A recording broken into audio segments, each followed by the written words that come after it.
Bonjour et bienvenue pour ce premier épisode que je vous propose dans le cadre d'une démarche créative qui s'appelle Résilience et transition, mes amours. Pour ceux qui ne me connaissent pas, je m'appelle Inès Corinto, je suis étudiante entrepreneur, étudiante en master management, métier du conseil et de la recherche et entrepreneur en tant que facilitatrice territoriale et créatrice. Je suis également une citoyenne engagée sur mon territoire, c'est-à-dire en région Grand Est et dans le département de la Moselle. Et pour ce premier épisode, je vous propose de découvrir un invité, Stéphane Linou. Bonjour Bonjour. Stéphane. Bonjour Inès. Comment vas-tu? Comment ça se passe pour toi, ce confinement? Bon, il y a pire. Il y a pire ailleurs, donc je ne me plains pas trop. Super. Du coup, est-ce que tu veux bien commencer par te présenter pour ceux qui ne te connaissent pas encore, s'il te plaît? Oui, alors rapidement, je m'appelle Stéphane. Je creuse en fait un sujet depuis une vingtaine d'années, c'est-à-dire le lien entre la résilience alimentaire des territoires, ou plutôt la non-résilience alimentaire des territoires, et l'ordre public et la sécurité nationale. En fait, j'ai mené des enquêtes et j'ai sorti un livre intitulé Résilience alimentaire et sécurité nationale, qui fait le point sur ce sujet que je creuse en tant qu'élu. Donc, j'ai été conseiller général, je suis conseiller municipal, mais également en tant que faiseur, en tant que militant par rapport à des circuits courts que j'ai créés, également par rapport à mon métier de conseiller en développement local. En fait, je n'ai rien inventé, j'ai juste dépoussiéré quelque part un des plus vieux sujets du monde, c'est-à-dire le lien entre l'alimentation et la sécurité. On a commencé par courir après la nourriture lorsqu'on était chasseurs-cueilleurs. Ensuite, on s'est posé, on l'a fait pousser autour de nous. On a inventé l'agriculture au néolithique.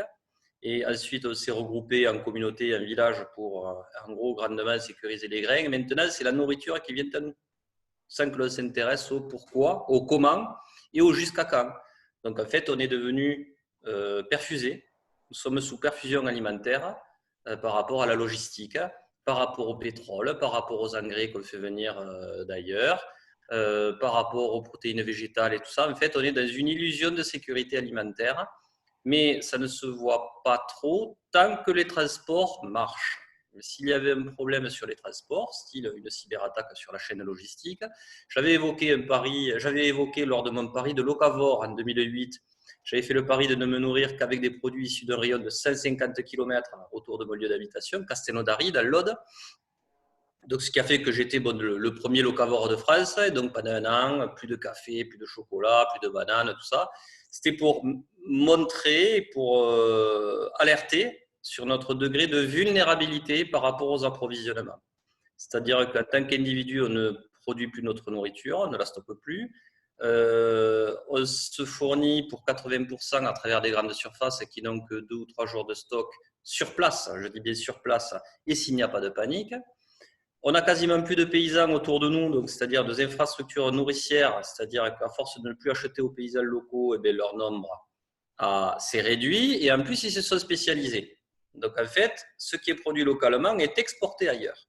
Donc en fait, il y a des transports dans les deux sens. Et qu'il n'y a pas de stock stratégique des collectivités locales et qu'il n'y a pas non plus de stock alimentaire stratégique d'État. Ok. Donc, c'est-à-dire que s'il y avait un problème sur les transports, et là on le voit avec l'épidémie de coronavirus, on a frôlé la correctionnelle il y a 3 semaines, un mois, lorsque le conflit des routiers a été déminé.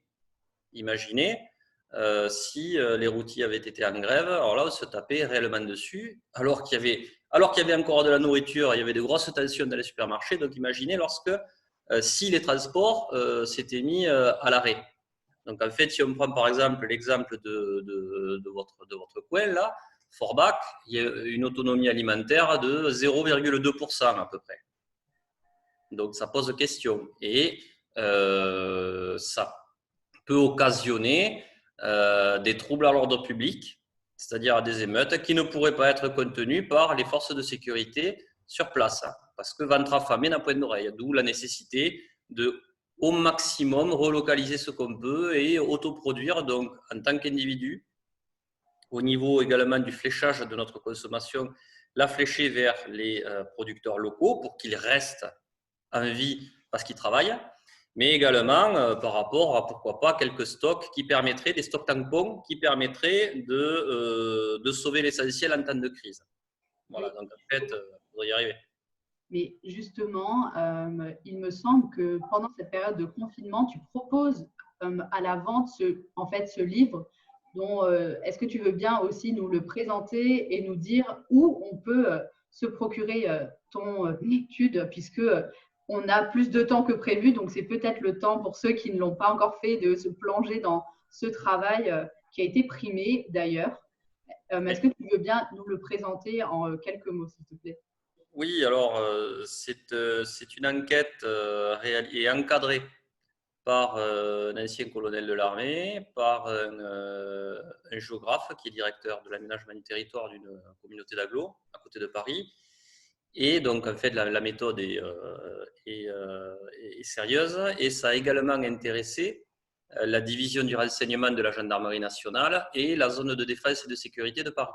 Donc, en fait, ce questionnaire a été envoyé avec un binôme méthodologique concernant la méthodologie, mais également avec deux cautions d'institutions voilà, quand même assez sérieuses. Donc, en fait, j'ai eu énormément de retours, donc des retours de militaires, de syndicats agricoles nationaux, d'historiens, de géographes, de spécialistes des risques, de policiers ou autres. Et donc, il y a des témoignages et évidemment, il n'y a rien de prêt. Il n'y a pas de plan. Donc, en fait, on serre les fesses pour qu'il n'y ait pas de problème sur les transports. Donc, déjà, on le voit. J'avais pris le scénario d'une cyberattaque sur la chaîne logistique. Techniquement, c'est faisable. Je ne le souhaite pas, évidemment. Mais s'il y avait un problème, un pépin sur justement cette chaîne d'approvisionnement au niveau informatique, on serait mal. Donc, oui, dans ce bouquin qui a été primé au Forum des risques majeurs, donc il y a le ministère de la Transition écologique, il y a dedans l'Institut des risques majeurs, la Direction générale de la prévention des risques, tout ça. Ça a donné également l'envie à une sénatrice de la Haute-Garonne, Françoise Laborde, de porter ce sujet au Sénat. Donc, en fait, les analyses et les propositions de mon livre, en fait, ont été portées par Françoise Laborde directement au Sénat et son projet de résolution a failli être adopté. C'était au mois de décembre, le 12 décembre dernier. Il n'a manqué que 16 voix. Mais des lignes ont bougé. Et c'est sûr que s'il était présenté à nouveau et maintenant, ça serait voté. Mais dans le même temps, ce qui est intéressant, c'est que le gouvernement lui-même, qui était amené à répondre, et même à travers son groupe parlementaire, a reconnu que oui, effectivement, il pourrait y avoir des problèmes et oui, il faut lier résilience alimentaire et sécurité nationale. Parce que très concrètement même, il n'y a pas que les risques liés à une hyper-sophistication des chaînes d'approvisionnement que le gouvernement lui-même a reconnu au cours de l'examen de ce projet de résolution, mais il y a également l'effondrement de la biodiversité. Donc, c'est-à-dire, c'est notre assurance vie également au niveau des écosystèmes qui nous permettent, nous aussi, de nous nourrir.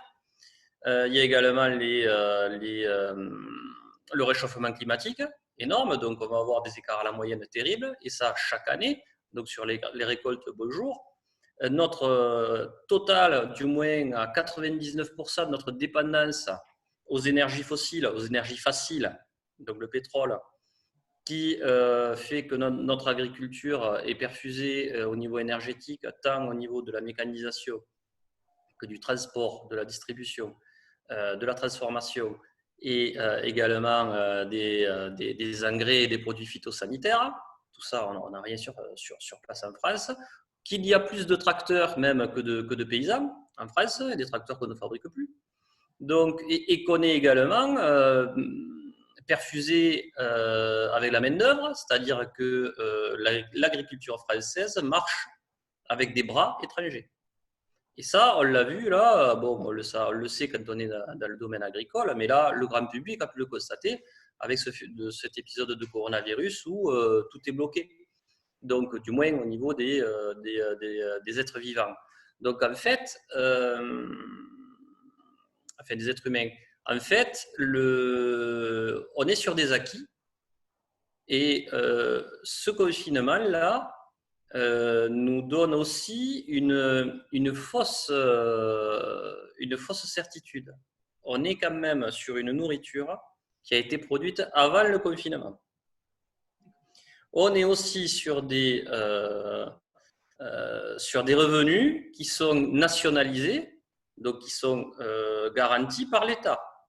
Et ça, c'est un truc impensable. Mais voilà, heureusement qu'il y a ça pour le moment. Donc en fait, ce sont deux choses qui, après le confinement, risquent de s'arrêter. Donc en fait, on est sur des acquis en termes de nourriture et on est sur une perfusion fiscale dans l'autre sens qui risque de s'arrêter lorsque des pans entiers de l'économie ne vont pas redémarrer. Donc on risque d'avoir un effet ciseau dans les mois qui viennent, c'est-à-dire une augmentation du prix de l'alimentation, et dans le même temps une baisse des ressources, une baisse des revenus. Donc en fait, qu'est-ce qui va se passer? Donc si on ne prépare pas dès maintenant, je dis bien dès maintenant, les conditions pour que les individus produisent eux-mêmes au moins une partie de leur nourriture, il risque d'y avoir des risques concernant la sécurité même des populations. Parce que, oui. En fait, justement, tu réponds déjà à ma dernière question, mais finalement, aujourd'hui, dans le contexte actuel, d'après toi, qu'est-ce qu'on peut faire? Qu'on soit citoyen, qu'on soit élu, aujourd'hui, qu'est-ce qu'on peut faire si on admet enfin ces faits que tu mentionnes dans ton étude et par ton travail, qui est déjà un travail que tu mènes depuis 20 ans? Qu'est-ce qu'on fait concrètement maintenant pour remédier à cette question de en fait, l'alimentation? voilà, en quelques minutes, ça va être long et en plus, je n'ai pas toutes les réponses. Mais il y a quand même quelque chose qu'il est possible de faire dès maintenant, c'est de remettre les pieds sur terre. Il faudrait que Sapiens remette les pieds sur terre, puisque grâce à l'énergie magique, l'énergie facile qu'est le pétrole, eh bien, il s'est cru au-dessus de tout et à l'abri de tout. Or là, on est en train de se manger la pyramide de Maslow en pleine figure. C'est-à-dire que les deux premiers étages de la pyramide de Maslow, le premier c'est les besoins physiologiques à satisfaire et le deuxième étage c'est les besoins de sécurité. Et bien là, on se rend compte que c'est ça qui est le plus important. Ce n'est pas les étages de la pointe de la pyramide avec l'estime de soi, l'apparence et compagnie. Non, non, ça c'est pas essentiel. Donc en fait, ça, il faut dès maintenant le sécuriser et j'ai été agréablement surpris lorsque le président de la République, le 12 mars, a reconnu qu'en fait, tout ne peut pas être assumé par le marché. Oui, enfin, il l'a dit et c'est très bien. Donc j'espère que ça se traduira en actes, évidemment. Et c'est vrai que les besoins essentiels doivent être apportés de main et apportés de regard, c'est-à-dire le plus, on va dire, localement possible. Alors je ne dis pas qu'il faut être capable de tout produire dans un rayon de 1 km, même au niveau de la santé ou autre, mais au moins que chaque territoire s'y mette pour diminuer la hauteur de chute. C'est se préparer à limiter la hauteur de chute et à augmenter l'épaisseur du matelas. C'est-à-dire qu'on est dans une société qui n'a jamais eu autant de confort, même en France, même les plus pauvres en France ont accès quand même à la santé, à des services de santé qui, on le voit, sont mis à rude épreuve, mais qui fonctionnent quand même. Là, on a depuis quelques jours des bons alimentaires distribués par l'État à travers les conseils départementaux et les centres communaux d'action sociale pour que les gens puissent se nourrir. Mais ça ne va pas durer comme les impôts. Donc, le truc, c'est que si localement, les collectivités ne créent pas la résilience indispensable par rapport au temps orageux qui arrive, eh bien, on va vers de grosses périodes de troubles. Donc, pour moi, la construction de la résilience, elle est girondine. Elle se fait au niveau des territoires. Ça ne veut pas dire qu'on peut tout faire à partir des territoires, mais si on commence par l'alimentation, on peut faire comprendre beaucoup de choses.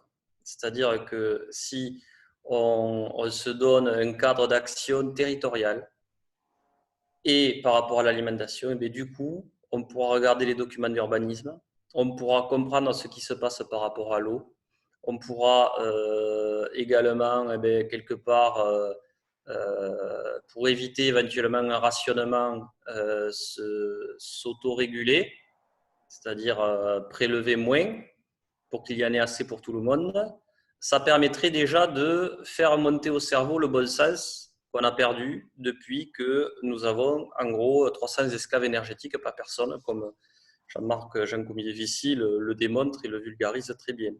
En fait, c'est comme si on avait 300 esclaves avec le pétrole à notre service pour satisfaire tous nos besoins et tous nos caprices.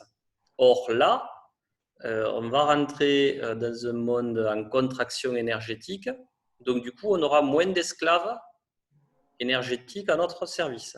Donc, en fait, si on veut sécuriser les biens et les services auxquels on tient le plus, il va falloir faire des choix de consommation, donc enlever le superflu, mais également, mais pourquoi pas, même sûrement, produire une partie de l'énergie alimentaire chacun.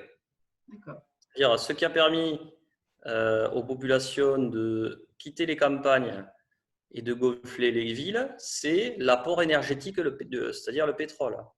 C'est-à-dire que plus on a de pétrole à disposition, moins il y a besoin de bras dans les champs. Or, là, lorsqu'on en aura moins, eh bien, on va connaître le sens inverse. Mais à ce moment-là, on se rendra compte que le milieu rural, qu'est-ce qu'on en a fait? On a détruit nos infrastructures nourricières. Et par exemple, les étables, les granges qui étaient encore opérationnelles jusque dans les années 60-70, elles se sont transformées en gîtes ruraux. Il y a du carrelage au sol. Donc en fait, ça va être dur. Donc pour moi, dès maintenant, il y a énormément de choses à faire, évidemment, mais des choses refaire ce qu'on a défait et qu'on a laissé se défaire depuis une cinquantaine d'années, c'est-à-dire reconstituer des infrastructures nourricières, par exemple.